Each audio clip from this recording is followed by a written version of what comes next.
देखिए, आपने बहुत बढ़िया मुहिम लेकर के चुनाव में आए हैं। नमस्कार, मैं हूं राजकुमार गिरी और आप देख रहे हैं आईपा। आईपा यानी कि all India progressive politics association, एक ऐसा मंच जहां हम बात करते हैं प्रगतिशील समाज के उन मुद्दों की जिससे जनता का सीधे सरोकार जुड़ा होता है। हम बात करते हैं एक प्रगतिशील राजनीति की। इसी कड़ी में आज हमसे बात करने के लिए कुशीनगर जनपद के भारतीय जनता पार्टी के स्वच्छ भारत अभियान प्रकोष्ठ के जिला संयोजक प्रमोद पांडे जी मौजूद हैं। सर्वप्रथम आपका आईपा में स्वागत है।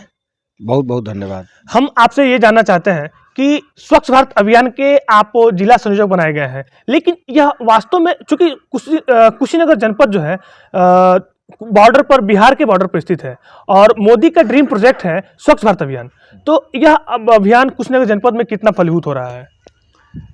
हम यह कह सकते हैं कि जब से मोदी जी कुर्सी पर बैठे, उसके पहले स्वच्छ भारत अभियान को कोई जानता नहीं था, लेकिन योगी जी और मोदी जी ने इसको गंभीरता से लेते हुए धरातल पर उतारा है।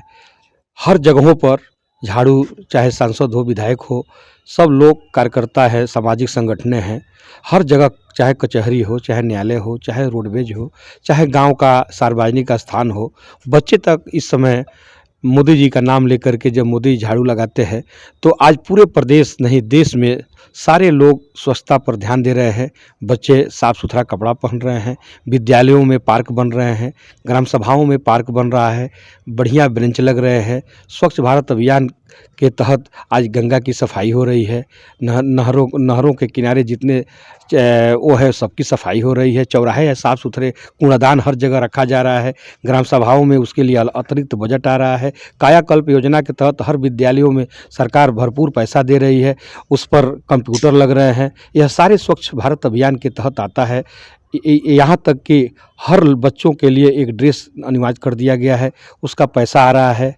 पहले प्राइमरी विद्यालयों के बच्चों का बटाम टूटा था, जूता पैर में नहीं था, लेकिन इस तरह से आगे बढ़ रहे हैं बच्चे, शहर का मुकाबला कर रहे हैं, पठन पाठन में काफ़ी सुधार हुआ है। यह सारा स्वच्छ भारत अभियान के तहत यह कार्य हो रहा है। रही बात जनपद कुशीनगर की, तो कुशीनगर भगवान बुद्ध और महावीर की धरती है। यहाँ पर जाइए, कुशीनगर का विकास देखिए। जब से मोदी जी, योगी जी हुए हैं, हर जगह स्वच्छ भारत अभियान का स्लोगन लिखा हुआ है।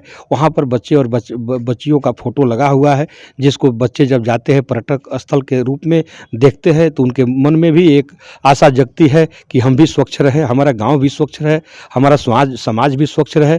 अब इसके बहुत स्लोगन बने हैं, नाम बताना शुरू करूं तो 24 घंटे लग जाएंगे। कहने का मतलब यह है कि हमारा स्वच्छ भारत अभियान पूर्णतः सफल है।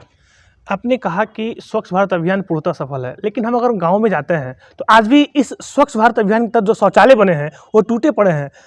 कई गांव के प्रधान पे आरोप लगे हैं कि उन्होंने शौचालय के जो पैसे थे वो खा गए।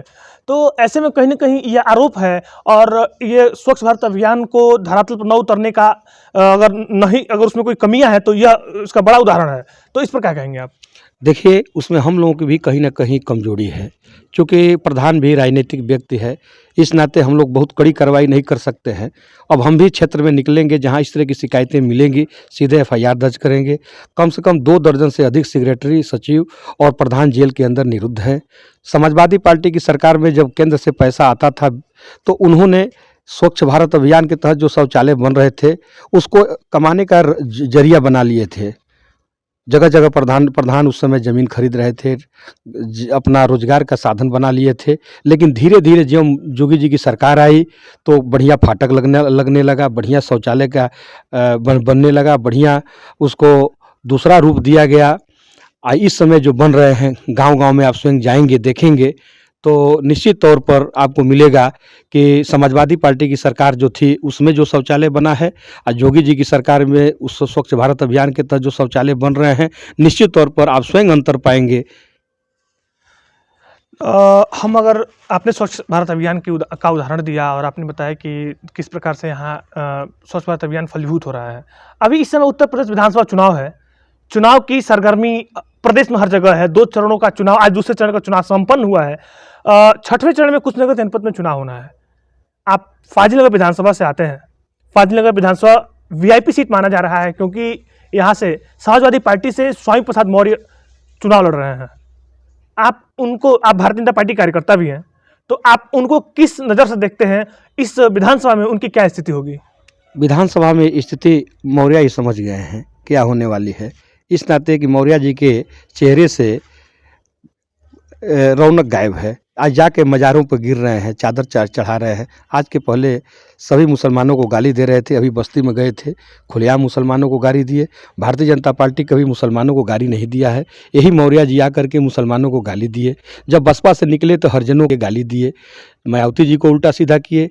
जब भारतीय जनता पार्टी की सत्ता थी तो यही भारतीय जनता पार्टी के लोगों ने मायावती जी से राखी बंधवाया, उनको बहन जी का उपमा दिया। तब से सारे समाज के लोग बहन जी कहने लगे।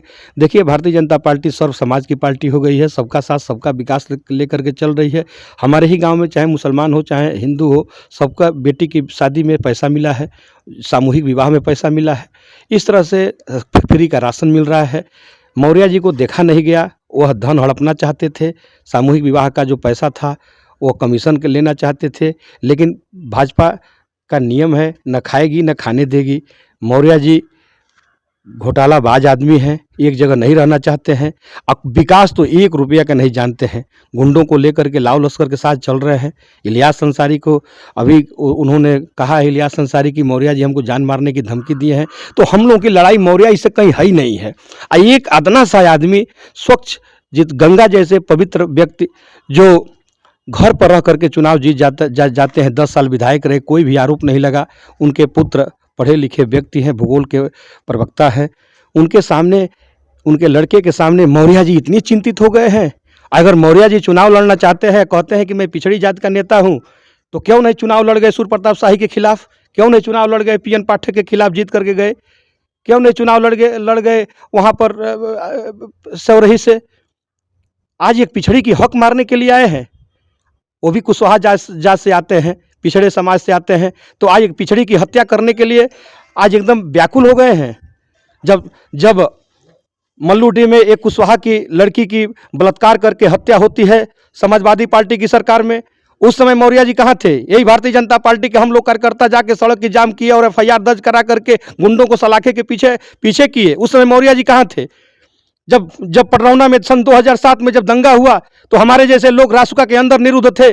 दर्जनों लोगों कार्यकर्ताओं को फंसाया गया समाजवादी पार्टी की सरकार में। उस समय मौर्य जी कहाँ थे? जब हरिजनों की तरिया सुजान में एक हरिजन नाबालिग लड़की के साथ बलात्कार होता है और जेल के अंदर निरुद्ध होता है, उस समय मौर्य जी कहाँ थे? जब पटरौना की धरती पर कचरा साफ शहर से चले जाइए, जाम की व्यवस्था नहीं कराए, 5 साल सरकार में चानी और मलाई खाए, चले जाइए रेलवे ढाले से किनारे से होते हुए, मौर्य जी ने एक भी प्रस्ताव शासन को नहीं भेजा। वो पहले से नियत बना चुके थे कि मैं पटरौना का विकास नहीं करूंगा। भारतीय जनता पार्टी ने उनको हमेशा ताज बना करके पहने रखा। भारतीय जनता पार्टी सर्व समाज की पार्टी है, सारे लोग वोट दे रहे हैं। गंगा सिंह कुशवाहा 1,03,000 वोट पाए थे, 1.5 लाख वोट पाने जा रहे हैं सुरेंद्र सिंह कुशवाहा। अब भारी बहुमत से विजयी बनाएंगे। हम कोई उनके खिलाफ अपशब्द का टिप्पणी नहीं करेंगे, नहीं तो हमारे और मौर्य जी में कोई अंतर नहीं रह जाएगा। हम लोग भारतीय जनता पार्टी के निष्ठावान कार्यकर्ता है और मौर्य जी से हमारी लड़ाई नहीं है, तो हम क्यों उनकी शिकायत करने जाएंगे? कोई लड़ाई नहीं है।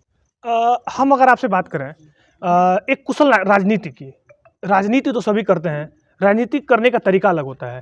तो हम अगर कुशल राजनीति की बात करें, आपके हिसाब से कम शब्दों में कुशल राजनीति की परिभाषा क्या होगी? कुशल राजनीति की परिभाषा होती है कि कोई भी दल का अगर कार्यकर्ता आता है तो पीड़ित की कोई जात नहीं होती है, पीड़ित की कोई पार्टी नहीं होता है, पीड़ित का कोई धर्म नहीं होता है, उसका भरपूर मदद करना चाहिए। हम लोग अपने कार्यालय में बैठते हैं, भारतीय जनता पार्टी के चाहे किसी दल का कार्यकर्ता वहां आता है, किसी दल की महिला आती है, कहीं से भी आता है गांव का, अगर कहता है कि मैं पीड़ित हूं, हमको न्याय चाहिए, तो हम लोग थाने से लेकर के कप्तान तक और तहसील से लेकर के कलेक्टर पर न्याय दिलाने का काम करते हैं। हम लोग वोट की राजनीति भारतीय जनता पार्टी नहीं करती है। अगर हम जब से हम भारतीय जनता पार्टी में आए हैं, आज 34 साल की राजनीति मेरी भारतीय जनता पार्टी में हो गई, व्यतीत हो चुका है। लेकिन हम लोग कभी नहीं सोचे थे कि भारतीय जनता पार्टी कभी सत्ता में आएगी, लेकिन जनता को विश्वास हो गया।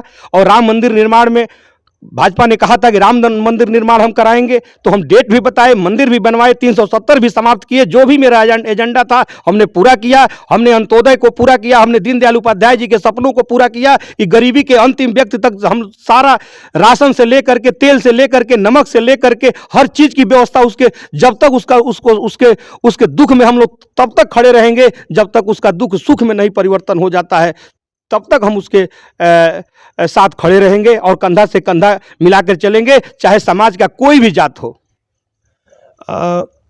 ये आईपा है, AIPA all India progressive politics association, एक ऐसा मंच हम जहां बात करते हैं समाज के उन मुद्दों के बारे में जिससे जनता का, समाज का सीधा हित जुड़ा होता है।